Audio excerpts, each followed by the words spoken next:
Okay, my friends, it is Tuesday, September 24th, 2024, and here are 8 big stories. So let's get right to it. This is the Prime Minister of Denmark. Her name is Mette Frederiksen. We talk a lot about red lines and Putin's red lines, but she put it in perspective very nicely. The one most important red line has been crossed already, and that was when Russians entered Ukraine. That's the red line. Everything else here should be secondary to what's gone on there. No, you're now in a state of war and gloves come off. My suggestion is let us end the discussion about lines and let us not delay with what the Ukrainians need, not only to protect themselves, but also to push Russia back. Prime Minister also emphasized that Russia's war in Ukraine is not a European, but a global conflict. It truly is, as Moscow is waging it with the help of China, as well as getting closer to Iran and the DPRK. Denmark is the world's largest donor to Ukraine relative to the size of its economy, having allocated some 1.8% of GDP in bilateral support. So good on Denmark for that. Okay, approximately 60% of foreign components found in Russian weapons come from China, according to a study an advisor to President Zelensky talked about here. And you found this article here in Reuters. So what's actually coming? 60% of the foreign parts found in Russian weapons on the battlefield in Ukraine come through China. So these are like technological, electronic components are coming primarily from China. It's coming from elsewhere as well. And we'll talk about that in a moment. China is itself supplying Russia as well as being a transit route for Western products. He said important parts used in surveillance, in drones, missiles have also originated from other countries like the United States, Netherlands, Japan, Ireland, Switzerland, among other places, but the vast majority are coming from China. And that's terrible. Our enemies are united with Russia to invade Ukraine. Ukraine, defeating Russia, will help put North Korea, Iran, China in their place. I think that's exactly right. Like we talk about this as if the war in Ukraine is somehow in some vacuum and it's just a regional conflict and it doesn't really matter and it doesn't affect us. It does affect us.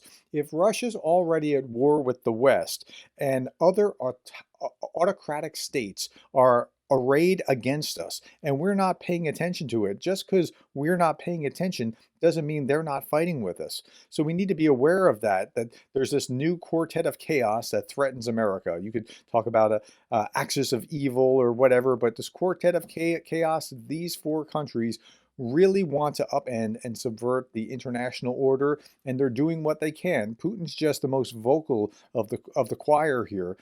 She wants to be kind of quiet. Kim in North Korea and the supreme leader in Iran, they want to be loud, but like China's doing stuff too, and we have to be aware of what's actually going on. Okay, Jason J. Smart says Russia is increasing military spending again. In 2025, it'll grow to 140 billion, which is 6.2% of GDP, that's gross domestic product, or 40% of the budget, according to Bloomberg. Yep, it is. And why is it growing? Because they have to push more, push harder, because this 3-day or 3-week special military operation didn't work out quite as planned. Since 2023, it soared 70%. Since 2021, 300%. Before the war to now, 300%. That's just unbelievable. All social spending will be cut by 10%, hoping to offset some of this. So that's how Russia's spending its budget. Now, it's spending its budget and on the back of oil and gas that makes up 1/3 of its economy. So if you can continue to take out the oil depots and the natural gas and things along those lines, you could really hurt Russia economically. And I think that's where we are. Russia is being hurt economically. Now, anyone who tells you Russia's going to collapse tomorrow is being a little clickbaitish. It's not going to collapse tomorrow, but it's not going to not collapse in time given what's going on if they keep going at this rate. So just something to pay attention to. The war with the Russian Federation is closer to the end than many people think, said President Zelensky. Now, President Zelensky is in the United States, and he's going to be bringing his victory plan to Biden and Trump and Harris here in a day or two. He was just at the UN yesterday. If the U.S. approves the plan for Ukraine's victory, the plan will be able to force Russia to peace as early as next year, Zelensky said. And this was while he was in the United States. Now, he was meeting after he spoke to the UN General Assembly. Ukrainian President Zelensky met with a bipartisan delegation from the U.S. Congress, where he presented his victory plan. Zelensky also provided detailed updates on the situation at the front lines, including the progress of operations in Kursk, the needs of Ukrainian soldiers, critical importance of timely delivery of defense aid packages. Now, he said this before, but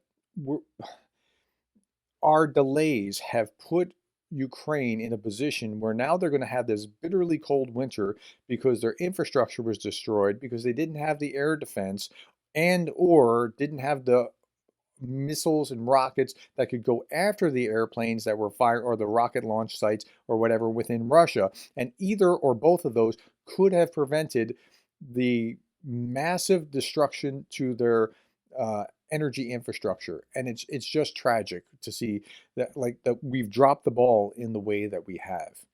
Okay. Kyiv needs to acknowledge, now this is Czech President Petr Pavel. He's a friend of Ukraine, and he's putting out this tone, and he's a smart guy. He was a former bigwig in NATO, and he's all in their corner. He was the force behind drumming up the ammunition, the million rounds of ammunition. Okay, Kyiv needs to acknowledge that some territories may remain under Russian control, at least temporarily. If we talk about Ukraine's defeat or Russia's defeat, it won't happen. The end will be somewhere in the middle. The most likely outcome of the war will be that part of Ukrainian territory will temporarily fall under Russian occupation. But this is a temporary phenomenon that could last even for years, Pavel was quoted in the New York Times. Now, he's not being mean or being a downer. That's his assessment. And the longer we delay in doing what needs to be done, the more likely that is going to come to pass. Okay, Russia wants to ban the ideology of childlessness and the child-free movement. The Russian State Duma proposed to fine agitation of life without children up to $4,000 for individuals, $8,000 for officials, and up to $50,000 for companies. The ban will affect the internet, mass media, movies, advertising, and foreigners calling for child-free will be expelled from Russia. That doesn't mean that they have to go have babies themselves, but they can't promote the idea that it's good to not have children.